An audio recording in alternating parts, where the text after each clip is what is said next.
والصلاة والسلام على سید الانبیاء والمرسلین وعلى آلہ واصحابہ اجمعین۔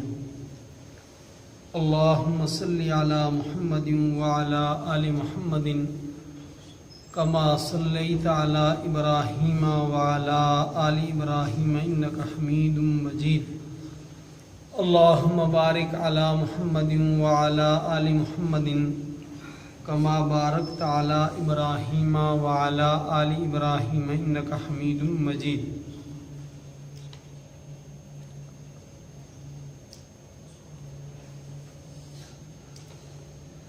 ریاست جموں کشمیر کے علماء کے پچھلے چاند کے فیصلے کے اعتبار سے آج 28 تاریخ ہے، اور ریاست جموں کشمیر کو چھوڑ کر باقی ہندوستان کے علماء کے فیصلے کے مطابق آج 29 تاریخ ہے۔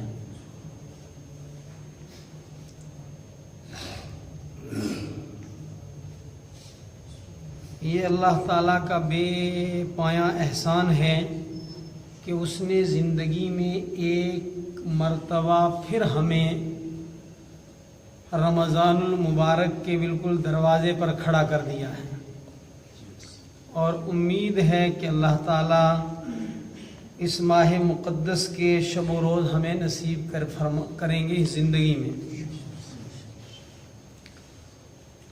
حضور اکرم صلی اللہ علیہ وسلم رمضان المبارک کے ایک ایک لمحے کو وصول کرتے تھے۔ بعض روایات حدیث میں آتا ہے کہ حضور اکرم صلی اللہ علیہ وسلم رمضان المبارک کا چاند دیکھ کر کے اپنا بستر چھوڑ دیتے تھے، اور پورا مہینہ پھر آپ بستر پر تشریف نہیں لے جاتے تھے۔ یہ اس مہینے کے ایک ایک لمحے کے قیمتی ہونے کی دلیل ہے۔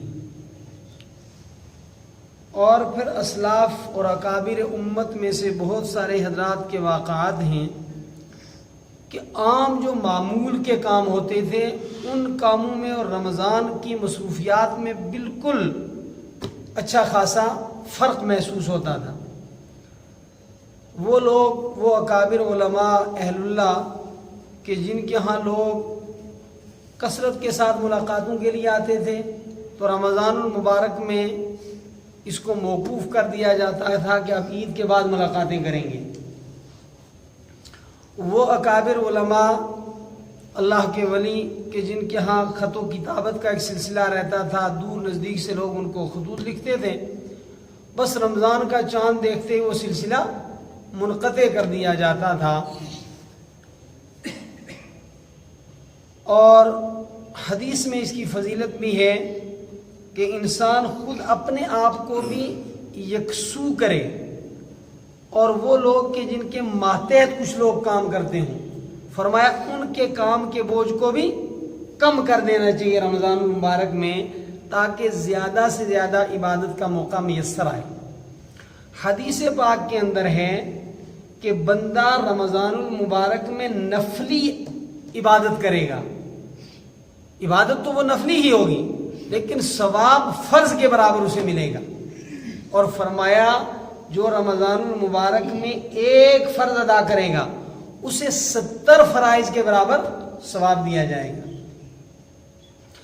لہذا ایک تو ہم سب ارادہ کریں اور یہ گہرا احساس دل کے اندر ہو کہ مالک نے زندگی میں اپنے فضل سے ہمیں پھر رمضان نصیب فرمایا ہے، ورنہ بہت سارے لوگ مال والے، جوانی والے، صحت والے سال گزشتہ رمضان المبارک میں باحیات تھے، آج زیر زمین ہے۔ اللہ ہی بہتر جانتا ہے کہ جب آئندہ رمضان المبارک آئے گا تو ہم میں سے کتنے لوگ زندہ ہوں گے اور کتنے جو ہیں وہ اپنے رب کے حضور حاضر ہو چکے ہوں گے۔ نبی اکرم صلی اللہ علیہ وسلم نے فرمایا صلی صلاتم مودعین، کہ جب تم کوئی نماز پڑھو تو یہ سمجھ کر کے پڑھو کہ یہ آخری نماز ہے، دوبارہ یہ مجھے اللہ کے حضور میں کھڑے ہونے کا موقع میسر آئے یا نہ آئے، پھر میں سجدہ کر سکوں یا نہ کر سکوں، پھر میں دعا کر سکوں یا اس سے پہلے موت آ جائے، کوئی پتہ نہیں ہوتا۔ بالکل تصور میں بندے کو موت نہیں ہوتی، تصور میں، اور وہ سڑک پر نکلا اور گاڑی سے ٹکرایا اور چلا گیا۔ بہت سارے لوگ بالکل کوئی بیماری کا پہلے سے پتہ نہیں، اچانک کوئی ایسا جھٹکا لگتا ہے کہ بیٹھے بیٹھے چلتے چلتے سوئے سوئے موت کے حوالے ہو جاتا ہے۔ لہذا ایک تو مجھے اپنے آپ کو بھی اور آپ کو بھی یہ کہنا ہے کہ پختہ عزم اور ارادہ کر لیں کہ رمضان المبارک کے کسی لمحے کو، کسی دن کو، کسی شب کو ضائع نہیں کرنا ہے۔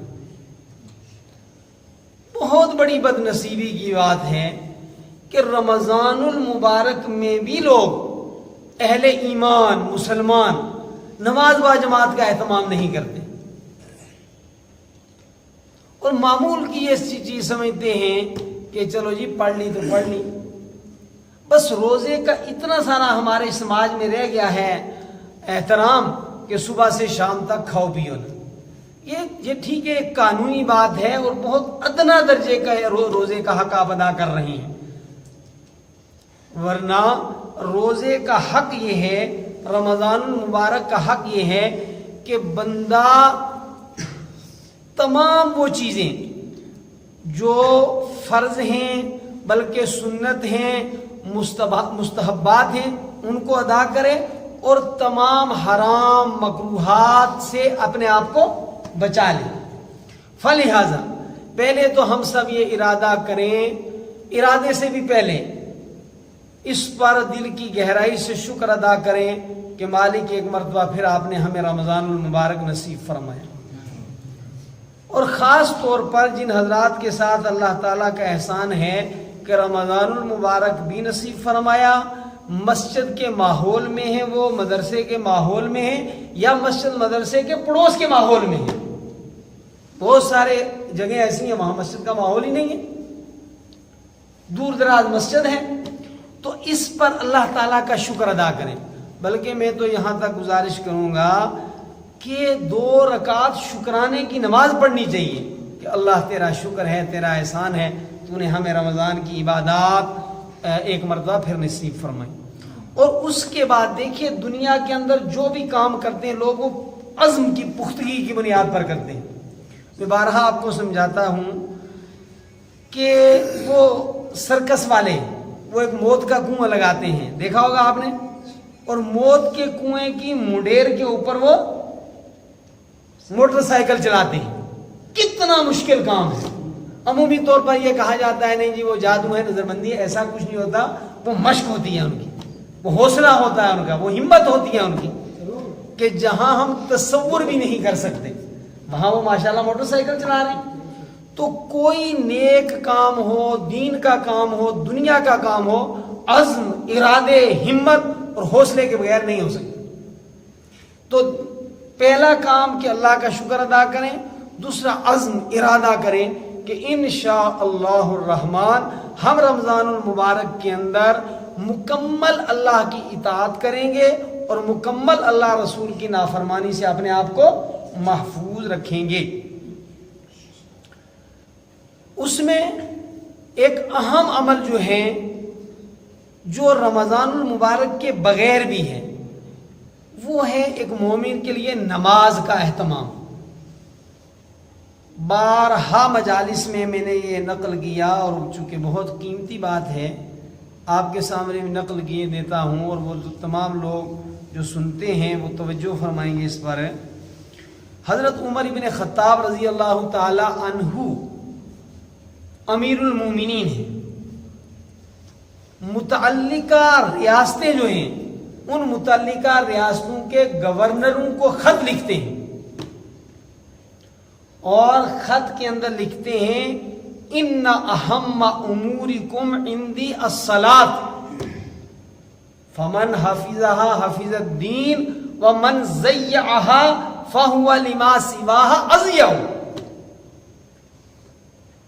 امیر المومنین یا موجودہ زبان کی اصطلاح میں آپ کہہ لیں پرائم منسٹر ریاست کے گورنروں کو خط لکھتے ہیں، اور خط میں لکھتے ہیں، اس کو آپ خط کہیں، اس کو آپ سرکاری آرڈر کہیں، ہدایت نامہ کہیں، اور کس کو؟ گورنروں کو لکھ رہے ہیں کہ میرے نزدیک تمہارا سب سے اہم کام، اس پر تصور دے کر پوری توجہ سے بات کو سنیں کہ امیر المومنین متعلقہ گورنروں کو خط لکھ رہے ہیں اور لکھ رہے ہیں کہ میرے نزدیک تمہارا سب سے اہم کام وہ ہے نماز کی حفاظت کرنا. اور اس کی وجہ بتائی، فرمایا جو نماز کی حفاظت کرے گا وہ پورے دین کی حفاظت کرے گا، اور جو نماز ہی کو ضائع کرے گا وہ دین کے دیگر شعبوں کو بدرجہ اولا جو ہے وہ ضائع کرے گا. تو پہلا کام یہ ہے کہ نمازوں کا اہتمام اور فرض نمازوں کو جماعت کے ساتھ تکبیر اولا کے ساتھ پڑھنے کا اہتمام کریں اور اس کا عزم و ارادہ کریں. اللہ کرے کہ بار بار یہ گفتگو نہ کرنی پڑے. تعجب ہوتا ہے، تھوڑے سے لمبی افطاری کے لیے ہم مغرب کی نماز چھوڑ دیتے ہیں. یار 10-15 منٹ میں کیا ہو جائے گا، ابھی تھوڑی مختصر کر لو، پھر خوب کھا بھی لو، کیا فرق پڑے گا. سحری کی سستی کی وجہ سے فجر جیسی نماز کو جو ہے جاگ بھی رہی. ایک کہنا چلو یہ بندہ سویا ہوا آرام میں ہو، بے جاگ بھی رہا ہے، سحری کھانے کے لیے اٹھا ہوا ہے، اور غفلت، لاپرواہی، اتنے بڑے عمل کی عظمت اہمیت نہ ہونے کی وجہ سے رمضان المبارک جیسے مہینے میں بھی فجر کی جماعت کی پرواہ نہیں، تکبیر اولا کی پرواہ نہیں. تو سارے ارادہ کریں کہ انشاءاللہ الرحمن رمضان المبارک کی ایک نماز بھی ہم بغیر جماعت کے اور تکبیر اولا کے نہیں پڑھیں گے. عزم کیجئے، ارادہ کیجئے. پھر اس سے آگے بڑھ کر رمضان المبارک کے اندر نماز تراویح ہے. نماز تراویح ہی رمضان کی رونق ہے، شان ہے. تو نماز تراویح کا مکمل اہتمام کریں. صحابہ کرام رضوان اللہ تعالی علیہم اجمعین قیام لیل کے لیے تھک جاتے تھے، پوری رات جاگتے تھے اور ٹیک تک بھی لگاتے تھے، لیکن اس میں غفلت نہیں برتتے. اور اس کے اندر قرآن پاک کا سننا، بعض لوگوں کی واقعی بیچاروں کی مصروفیات ہوتی ہیں، لیکن جن لوگوں کی اتنی مصروفیات نہیں ہیں، اور خاص طور پر نوجوان طبقہ جسے اللہ تعالیٰ نے ابھی صحت بھی دی ہے، ورنہ ایک وقت آتا ہے بہت سارے لوگوں کو آپ نہیں دیکھتے بیچارے کرسی پر نماز پڑھ رہے ہیں. بہت سارے لوگوں کو آپ نہیں دیکھتے کہ گھر میں بستر پر بھی وہ محتاج ہوتے ہیں کہ کوئی کروٹ ان کی بدلے. خدا نہ کرے شاید ہمارے اوپر بھی وہ وقت آئے. تو ابھی جب اللہ تبارک و تعالیٰ نے صحت دی ہوئی ہے، اس سال رمضان میں صحت ہے، ممکن آئندہ سال زندہ نہ ہو کوئی، یا زندہ ہو مگر صحت نہ ہو، یا ممکن ہے کوئی ایسی مصروفیت آئندہ رمضان میں ہو. اس رمضان کے اندر جو ہے وہ اللہ تعالیٰ نے فرصت دی ہوئی ہے، تو پورا قرآن پاک کہ کوئی آیت نہ چھوٹے، کوئی سورت نہ چھوٹے، مکمل از اول تا آخر سننے کی کوشش کریں. رمضان المبارک کے اندر تراویح میں قرآن سننے کے علاوہ خوب تلاوت کا اہتمام کریں. بہت سارے اکابر اسلاف کے متعلق کتابوں میں لکھا ہے کہ رمضان المبارک میں دن میں ایک قرآن پاک کی تلاوت، رات میں ایک قرآن پاک کی تلاوت، اور تراویح کے اندر ایک قرآن پاک کی تلاوت کا اہتمام کرتے تھے. 61 قرآن حق. آج کے دور کے اندر کم از کم ہمیں چاہیے کہ جو حضرات حفاظ ہیں، علماء ہیں، ناظرہ روانگی کے ساتھ پڑھنے کا اللہ تبارک و تعالیٰ نے انہیں علم دیا ہے. یہ بڑی سعادت کی بات ہے. اور آپ یقین جانیں کہ اللہ تعالیٰ توفیق نہ عطا فرمائے تو زبان سے سبحان اللہ کہنا مشکل ہوتا ہے، جی نہیں جاتا، ایسا لگتا ہے جیسے زبان موٹی ہو گئی. تو جن حضرات کو اللہ تعالیٰ نے قرآن مقدس جیسی دولت، اس کے اوپر بہت سارے بیانات ہیں، تازگی کے لیے سن لینے چاہیے یا کہیں پڑھ لینے چاہیے، تو وہ حضرات 10 پارے پڑھنے کی کوشش کریں. پھر کب پڑھو گے زندگی کے اندر؟ یہ تو تیزی کے ساتھ قبر کی طرف جا رہی ہے. اس سال موقع ہے، آئندہ سال ہو یا نہ ہو. جو حضرات علماء نہیں ہیں، روانگی کے ساتھ نہیں پڑھ سکتے ہیں، حفاظ نہیں ہیں، وہ بھی کوشش کریں کہ کم از کم 3 پارے روزانہ پڑھیں، تو کم از کم رمضان میں 3 قرآن حکیم ختم ہو جائے. حضرات حفاظ کرام کے لیے اس میں ایک اور ترتیب بھی ہے کہ 1 پارہ آپ روزانہ پڑھیں، اسی کو 30 مرتبہ پڑھو. بہت سارے اکابر اسلاف کا اس سے پختہ بھی ہوتا جائے گا اور آپ کی تعداد بھی کافی ساری ہو جائے گی. 30 دن میں 30 پارے ہو جائیں گے، 30 قرآن پاک ہو جائیں گے روزانہ. پھر جتنا 20 پڑھ سکتے ہو 25، لیکن عمر یہی ہے. ورنہ اگلی عمر میں آدمی جا کر کے جب 40 کو تجاوز کرتا ہے، 50 کو، تو وہ لمبا پڑتا ہے تو دماغ چکرا جاتا ہے. تو زیادہ سے زیادہ تلاوت قرآن حکیم کا اہتمام کریں. حضرت شیخ الحدیث مولانا محمد زکریا نور اللہ مرقدہ، اللہ تعالیٰ ان کی قبر کو نور سے منور فرمائے، حضرت نے لکھا ہے کہ میرے گھر کی بچیاں مہمانوں کے لیے کھانا تیار کرنے کے ساتھ رمضان المبارک کے اندر 14-15 پارے روزانہ تلاوت کر لیتی تھی. اور آدمی کرنا چاہے تو کچھ مشکل نہیں. ہر آدمی جس مشغلے میں ہے بس وہ تلاوت کو زیادہ سے زیادہ کرنے کی، سننے کی کوشش کرے، تو تلاوت کا زیادہ سے زیادہ اہتمام کریں گے. اسی طرح دعا کا اہتمام کریں. دعا ایک عجیب خزانہ ہے، جسے یہ مل گیا اسے خیر مل گئی، اور جو دعا سے محروم رہا وہ خیر سے محروم رہا، وہ عافیت سے محروم رہا. تو خوب دعاؤں کا رمضان المبارک کے اندر جو ہے وہ اہتمام کریں. خاص طور پر چند اوقات بتا رہا ہوں.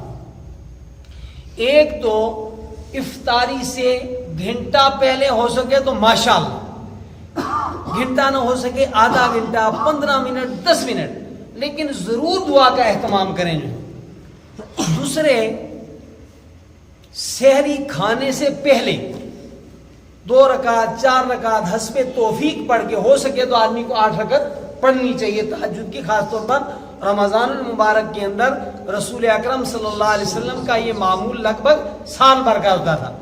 پر جتنی توفیق دے اللہ تعالیٰ اس وقت کے اندر دعا مانگے. اور تیسرا ایک بہت ہی قیمتی وقت ہے جس کو پوری امت کی اکثریت ضائع کرتی ہے، وہ ہے فجر کے بعد. اگر کوئی ایسا صاحب ہمت ہو تو وہ فجر کے بعد رمضان المبارک کے اندر عمومی سو جاتے ہیں، اور چونکہ رات کی بیداری کا بھی مسئلہ ہوتا ہے، لیکن اگر کسی سے ہمت ہو سکے تو فجر کی نماز کے بعد کچھ دیر جو ہے وہ دعا کے اندر، تلاوت کے اندر ضرور لگائیں. خاص طور پر اگر تنہائی کی دعا کسی کو حاصل ہو جائے. آپ نے بارہا سنی ہوگی، آپ سارے حضرات دین سے وابستہ ہیں، اللہ تعالیٰ نے ایک عمر سے لگا رکھا ہے، اللہ کا احسان ہے. تازگی کے لیے سنا دیتا ہوں کہ رات کا جب آخری حصہ ہوتا ہے تو حدیث پاک کے الفاظ ہیں ینزل ربنا الی السماء الدنیا، کہ ہمارا پروردگار آسمان اول پر آ جاتا ہے، اور اللہ رب العالمین پوچھتے ہیں کہ ہے کوئی مجھ سے سوال کرنے والا کہ میں اس کا سوال پورا کروں؟ ہے کوئی بخشش کرنے والا کہ میں اس کی بخشش کروں؟ ہے کوئی طالب رزق کہ میں اس کو رزق دوں؟ اور رزق کا مفہوم کافی وسیع ہے. رزق کے اندر شادی بھی آتی ہے، رزق کے اندر نوکری بھی آتی ہے، رزق کے اندر علم بھی آتا ہے، رزق کے اندر سکون بھی آتا ہے، رزق کے اندر عافیت بھی آتی ہے. یعنی دنیا میں جتنی عافیت اور ضرورت کی چیزیں وہ سب لفظ رزق کے مفہوم میں آتی ہیں. تو ہر آدمی اپنی جگہ پریشان ہے. کوئی پیسے کے لیے پریشان ہے، کسی کو ضرورت کے مطابق مکان نہیں ہے، کسی کے پاس سواری نہیں ہے، کسی کو جو ہے وہ شادی کرنا ہے تو معقول رشتہ نہیں ہے، کسی کو گھر میں کسی کے دوسرے کے لیے رشتہ مطلوب ہے اور وہ نہیں مناسب رشتہ مل رہا. لیکن جب اللہ تعالیٰ فرما رہے کہ میں دے رہا ہوں اس وقت کوئی مانگتا نہیں. تو مانگنے کے وقت آدمی سویا پڑا رہے اور بعد میں بل لے کر گھومے تو اس کو کچھ ملنے والا نہیں. اس کا اہتمام کریں. یہ وہ چیزیں تھیں جو مثبت. لیکن یاد رکھیں کہ آدمی نیک اعمال کرتا رہے. جس طرح رمضان المبارک کے اندر نیکیاں کرنے کا ثواب بہت زیادہ ہے، اسی طرح گناہ کرنے کا عذاب بھی بہت زیادہ ہے. اللہ تعالیٰ کی رحمت متوجہ ہے، یہ انوارات برس رہے ہیں، اللہ رب العالمین بے حساب و کتاب انسانوں کی بخشش فرما رہے ہیں، اور ایسے قیمتی وقت کے اندر بھی یہ اس کو توجہ نہیں ہے خدا کی طرف. تو واقعی یہ قابل پھٹکار ہی ہے. پھر یہ تو گویا اپنے عمل سے کہہ رہا ہے کہ نہیں مجھے تو برباد ہی ہونا ہے. تو بھئی میں کہتا ہوں، اور ہمارے سماج میں ایک بڑی مشہور کہاوت ہے کہ نستیاں نہ کسی نے داج نہیں دیتو ہے. وہ جو مرضی سے اٹھ کے چلی جاتی ہیں ان کو داج دیتا ہے کوئی؟ جہیز دیتے ہیں کہ دفعہ وہ، حالانکہ وہی باعزت طریقے سے جاتی تو 5 لاکھ کا اس کو جہیز دیتے گھر والے، بڑا فنکشن کرتے. لیکن اپنی مرضی سے جا رہی ہے تو کون جہیز دے گا؟ تو جو اتنا اللہ سے لاپرواہ ہو جائے تو اللہ رب العالمین کو کیا بڑی ہے کہ پھر اس کے پیچھے جو ہے اللہ رحمت دے دے. اللہ بڑے باغیور ہیں. جو وہاں تکبر دکھاتا ہے اللہ رب العالمین فرماتے ہیں میں اسے جہنم میں داخل کر دوں گا دیر سے دیر. تو خاص طور پر پختہ ارادہ کر لیں کہ رمضان المبارک کے اندر گناہوں سے اپنے آپ کو بچانا ہے، خاص طور پر بد نگاہی کے گناہ سے. پورے روزے کے انوارات کو بد نگاہی ختم کر دیتی، تلاوت کی کہ نور کو بد نگاہی ختم کر دیتی ہے. تو ایسا عزم کریں کہ انشاءاللہ رمضان کا چاند دیکھ کر عید تک میں اپنے آپ کو پابند رکھوں گا. پھر آپ کو محسوس ہوگا کہ رمضان کیا انوارات لے کر آتا ہے. اب ایک آدمی جو ہے وہ طاقت والی دوائی کھائے اور اسی کے ساتھ فوراً بد پرہیزی کر دے تو اسے محسوس نہیں ہوگی. ٹھیک ہے کہ نہیں؟ اسے وہ طاقت محسوس نہیں ہوگی. آپ پرہیز کریں، پرہیز سے جو ہے وہ اعمال آپ کے اندر نورانیت لائیں گے، ذائقہ ملے گا، لذت، حلاوت اور مٹھاس نصیب ہوگی روزے کی.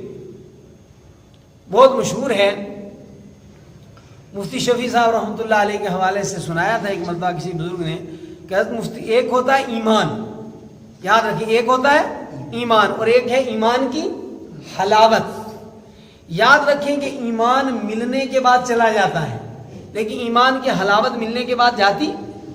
تو حضرت مفتی شفیع صاحب رحمۃ اللہ علیہ نے لکھا کہ ایمان کی حلاوت سڑکوں پر پڑی ہوئی ہے، جو جتنی چاہے اتنی لے لے. تو نگاہوں کی بطور خاص جو ہے وہ حفاظت کریں. اسی طرح غیبت، جہاں دو آدمی بیٹھتے ہیں تیسرے کی برائی، کسی جماعت کی برائی، اور مسلمانوں میں تو مصیبت ہو گئی، اللہ حفاظت فرمائے. قیمتی قیمتی اوقات بھی بحث و مباحثے میں گزرتے. او بھئی رمضان المبارک کا مہینہ بحث مباحثے کا مہینہ نہیں. یہ ایک ایک لمحہ جو ہے، میں جن اداروں میں پڑھا ہوں میں نے وہاں کے لوگوں کو دیکھا رمضان المبارک کے اندر بس دوڑتے ہیں مساجد کی طرف، بھاگتے ہیں دینی محافل کی طرف، ایک ایک منٹ لوگ ضائع نہیں کرتے. تو بحث مباحثہ، کسی کی ذات کے اوپر تبصرہ، کسی جماعت کے اوپر تبصرہ، سیاست کے اوپر تبصرہ، مسالک کے اوپر تبصرہ. رمضان المبارک کو ان ساری چیزوں سے بالکل فارغ رکھیں، بس صرف جو ہے وہ عبادت کے لیے فارغ کر لیں. غیبت سے بچائیں اپنے آپ کو، بد نگاہی سے بچائیں. تو ان ساری چیزوں کی طرف امید ہے کہ آپ حضرات توجہ دیں گے. یہاں کا پورا نظام الاوقات ترتیب دے دیا جائے گا آج کہ کس وقت کیا ہوگا. مثلا درس قرآن کب ہوگا، درس حدیث کب، تعلیم جو حدیث پاک کی ہوتی ہے. اور میں نے یہ باتیں اس لیے بھی آپ سے کہیں کہ میں شاید زیادہ مصروف رہوں گا کچھ دینی کاموں میں. یہ نہیں کہ میں آپ کو کہہ رہا ہوں کہ آپ اس میں مشغول رہو اور میں جو ہے کوئی جا کر اور تو کچھ میں مشغول رہوں گا. تو میں یہاں رہتا ہوں تو کام کو چلو کسی حد تک کنٹرول رکھتا ہوں. میں یہاں رہنے والے سارے افراد سے، وہ طلبہ ہوں، اساتذہ ہوں، اڑوس پڑوس کے حضرات ہوں، کہ بھئی یہاں ایک خوبصورت نظام مینٹین رکھیں. نمازوں کا اہتمام، بر وقت مسجد کے اندر حاضری، دعاؤں کا اہتمام، ایک روحانی ماحول تاکہ بنا رہے. چونکہ یہ مرکز ہے، اگر مراکز ہی کے اندر اعمال نہیں ہوں گے تو باقی دیگر جگہوں کا کیا ہوگا. چون کفر از کعبہ برخیزت کجا مانند مسلمانی. تو مراکز کے لوگوں، وابستہ لوگوں کی ذمہ داریاں زیادہ بنتی ہیں. لوگ مسجد کے اندر تھوڑی سی بات ہو تو جناب بس سوچتے ہیں کہ کب چھوڑیں, اور باہر جا کر دیکھو گھنٹوں گھنٹوں کھڑے رہتے ہیں. مجھے بہت مرتبہ تعجب ہوتا ہے, میں ممبر پر تقریر کر رہا ہوں, سامنے جو ہے وہ کھڑے ہوئے باتیں کر رہے ہیں. وہ اللہ کے بندو, اپنا وقت ضائع کرنا. انسان جو بھی دنیا یا آخرت کی کامیابی حاصل کرتا ہے, یاد رکھیں, دنیا یا آخرت کی کامیابی جو لوگ حاصل کرتے ہیں وہ اپنا ایک ایک منٹ صحیح استعمال کرتے ہیں, اور بڑے بڑے عقل والے, بڑے بڑے صلاحیتوں والے اپنی زندگیاں سوتے سوتے گزار دیتے ہیں. اس امت کے کتنے ہی عظیم المرتبت لوگ جو ہیں, وہ جن کا علم بہت بڑا تھا, جن کا عمل بہت بڑا تھا, لیکن سوتے سوتے ساری زندگی برباد کر دی. ان کے علم سے کوئی فائدہ نہیں اٹھا سکا ان کے ہم. بہت سارے لوگ جن کی ایسی صلاحیتیں تھیں. دیکھو, ہر انسان کے پاس اربوں روپے کی دولت ہے, ہر انسان کے پاس. وہ ہے اس کی صلاحیت. وہ صلاحیت کو استعمال کر لے تو وہ اربا پتی بن سکتا ہے, وہ کروڑا پتی بن سکتا ہے. لیکن بس سو کر گزار رہے ہیں, ان صلاحیتوں کا استعمال نہیں کر رہے ہیں, گپ شپ کے اندر گزار رہے ہیں. آج کا دن گزر گیا, پھر ہفتہ گزر گیا, پھر مہینہ گزر گیا, پھر سال گزر گیا, اور یوں ہی اللہ کی زمین پر بوجھ بنا رہا, اور 10 20 30 سال کے بعد مر گیا. اور گیا جناب, آیا کیوں تھا, یوں ہی جو ہے دنیا میں آیا تھا جو ہے وہ پتھر توڑنے کے لیے. تو اللہ تعالیٰ نے ہر بندے کو صلاحیت دی ہے, اپنی صلاحیتوں کا صحیح استعمال کریں. دنیا کے لیے بھی کریں, آخرت کے لیے بھی کریں, اپنے لیے بھی کریں, دوسروں کے لیے بھی کریں. تو اس طرح رمضان المبارک اللہ تعالیٰ کرے کہ ہم گزار سکیں. ایک آخری بات جو رہے گی وہ یہ ہے کہ جس طرح میں نے عرض کیا شروع میں کہ 2 رکعت نماز جو ہے وہ شکرانہ کا پڑھیں, اسی طرح 2 رکعت صلاۃ التوبہ بھی پڑھیں. سدھرنے کی طرف جو پہلا قدم آدمی کا ہوتا ہے وہ توبہ ہے. ٹھیک ہے کہ نہیں؟ پتہ نہیں ہماری تعمیر و ترقی میں کتنے گناہ رکاوٹ بنے ہوئے, توبہ سے وہ ختم ہو جائیں گے. ایک آپشن ہے ہمارے پاس, آؤ اللہ کے دربار میں 2 آنسو بہاؤ, جھک جاؤ, مانگ لو, بس ختم پچھلی باتیں ساری, اور ایک نیا جوش, جذبے, نشاط اور خوشی خوشی ایک نیا سفر شروع کرو. اپنی طرف سے بندے کو کوشش کرنی چاہیے. تو 2 رکعت صلاۃ التوبہ پڑھ کر سال بھر کی اور زندگی بھر کی جو غفلتیں ہوئیں, لاپرواہیاں ہوئیں, کمیاں کوتاہیاں ہوئیں, ان سے اللہ سے معافی مانگیں, اور رمضان المبارک کے ایک ایک لمحے کو وصول کرنے کی کوشش کریں. تو ہم جمع ہیں, مختصر سی دعا کر لیتے ہیں.